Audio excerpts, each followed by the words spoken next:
So 2019 is almost coming to an end, and we've had a lot of different tech that has been released, some successful, some not so successful. And in this video, we're going to do some of the biggest tech flops that I believe happened in 2019. Put out a survey, you guys voted. These are the ones that ended up on the list. So let the download begin.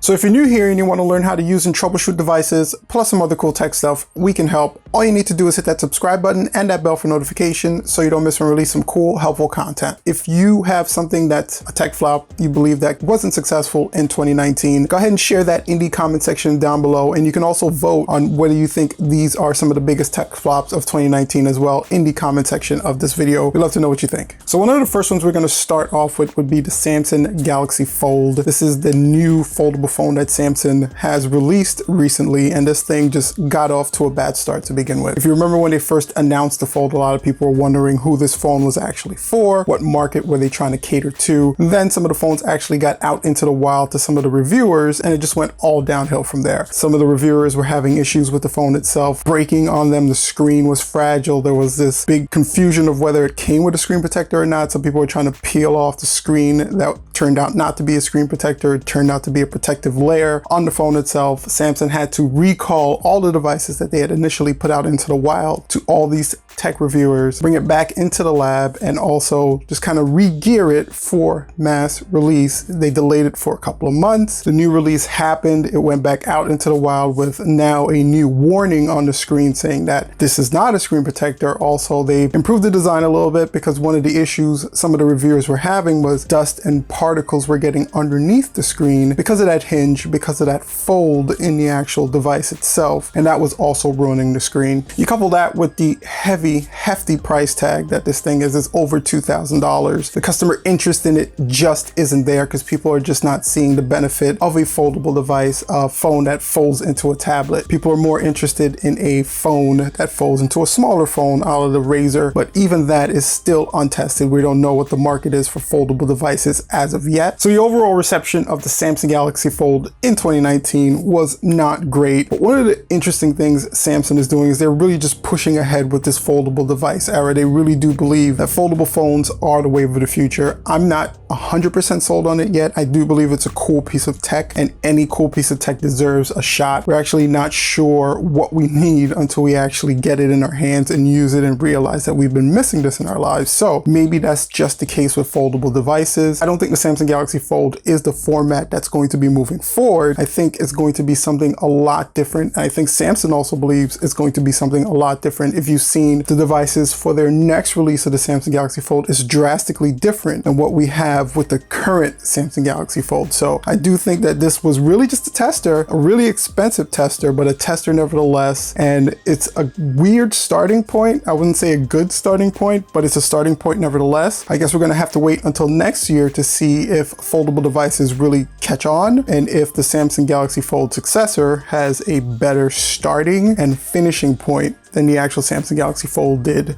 this year. So the next one on the list is going to be Google.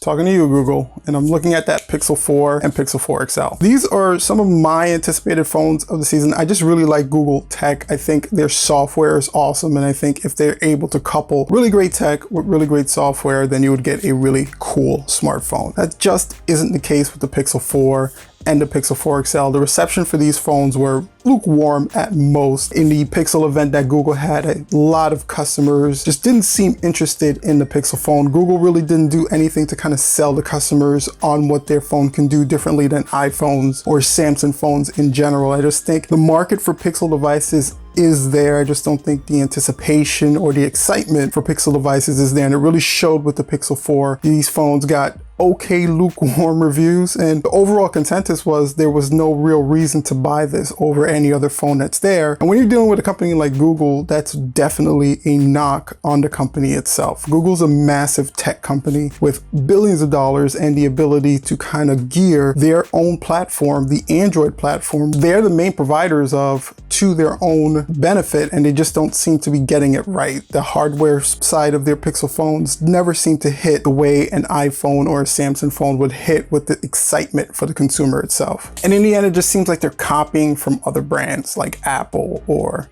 just mainly Apple actually. It just seems like they're trying to copy, and they just seem like a knockoff version of the iPhone versus an entire thing of their own. You know, you look at their camera display, the way it's set up with that boxed setup, it looks exactly like the iPhone. Some of the features that they're trying to implement are exactly like the iPhone. And I think they just spent too much time copying Apple versus doing their own thing. And I think the Pixel 4 and Pixel 4 XL really suffered in the United States because of that. They have actually been selling okay outside the United States, but here in the States, the reception for it is definitely lukewarm, and there's not a lot of excitement or buzz around these brand new phones that Google has released. And if you're looking at the future of the Pixel, I'm actually not sure where they can go from here. I mean, these are supposed to be the gangbuster of Pixel phones coming out. They were coming off a good year with the Pixel 3 and the Pixel 3 XL and the Pixel 3a. All of those phones did really well. So this was supposed to kind of elevate them to that next level, and it really didn't. So maybe it's just back to the drawing board for them, and maybe they can kind of gear out how to better integrate their Google software and their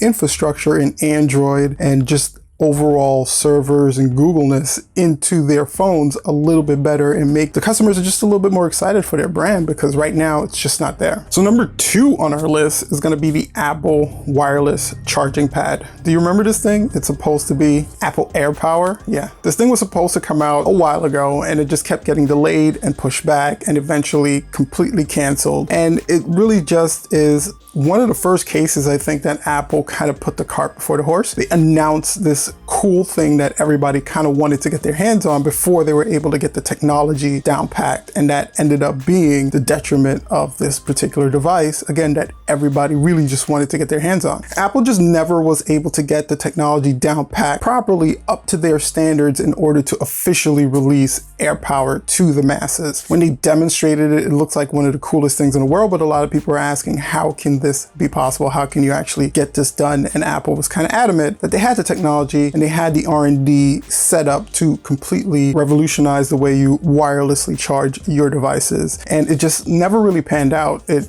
eventually got canceled because they just couldn't get it right. They couldn't get it safe enough. It was overheating. It was leading to an unsafe situation. And I kind of commend Apple for this, because they went ahead and they completely scrapped and canceled instead of releasing a lackluster product to the market. But one can't help to think just how much money Apple would have made if they've released this product to the market. It would have been undoubtedly the most coveted and best wireless charger that's on the market, because that's just what Apple products do. They shoot all the way to the top. So I think they really missed out on that particular market. And I think just announcing it before they were able to get everything right was not a very Apple thing to do. Now, I haven't heard or seen any kind of plans to get AirPower right, but you have to believe that there's some research, talks, anything that's going on in the background of Apple right now. So such a coveted product that I don't think they're going to fully scrap the idea of AirPower. You wouldn't be surprised if a couple of months, maybe even a year from now, you see it in a different form factor with some different ideologies and a different way of actually getting it done. I don't think you'll ever see AirPower the way they've advertised it now. It's going to be a different product when it comes out, but I do think you'll see some version of this in the near future. And the number 1 on our list,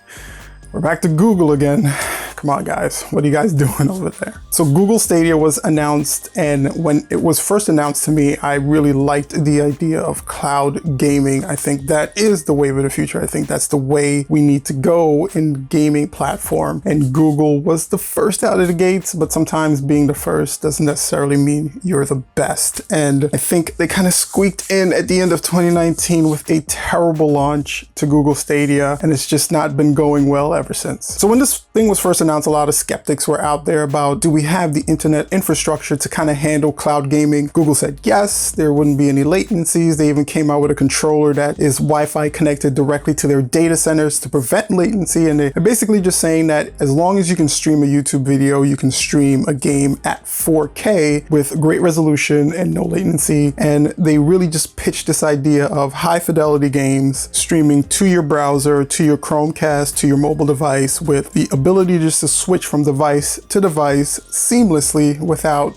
having to worry about purchasing any additional hardware. And the sales pitch is one of the main reasons they're actually on this list for me. Is a lot of the things that they pitched turned out not to be true or just not to be available with the system that they eventually released in November. A lot of people, first of all, had trouble receiving their packages. A lot of people pre-ordered the Founders Edition that came with certain benefits for being the first to order, and they just had so much trouble shipping those out to the initial pre-orders that just got delayed, and people just didn't have the ability to try out the system or get on the way they needed to. And when people eventually got on, then they started running into different issues. You started getting the latency problem that they said wouldn't be an issue. You started having people realizing that the 4K that they were pushing wasn't really 4K. It was just kind of 4K or kind of high fidelity gaming. And then Google released some lackluster statement like we said it would be up to 4K, but not necessarily 4K. So kind of backtracking on a lot of the things that they promised. Then you have things like the launch lineup of games. Whenever you're launching a console or a system, games are probably the most important things. People need something to play. You need something to try out your system to see why it's better than X, Y, or Z. Why would I get this over just buying a PlayStation or an Xbox, which already has an established fan base and established games? And Google just didn't do a good job of getting originals or even just popular games on their system for launch titles. A lot of people just been complaining that the library just isn't there yet. And then you couple that with the questions of, are they really in this for the long haul? Google has this thing about canceling services that just don't work for their company. So is this really just a tester? And if you purchase a bunch of games on this platform and it ends up going belly up next week, what happens to the investment that you put into it? And I think a lot of people are just really apprehensive about that. So that's kind of led to this being a wait and see kind of thing, and a lot of people just being very hands off on this particular service and not believing in it the way that they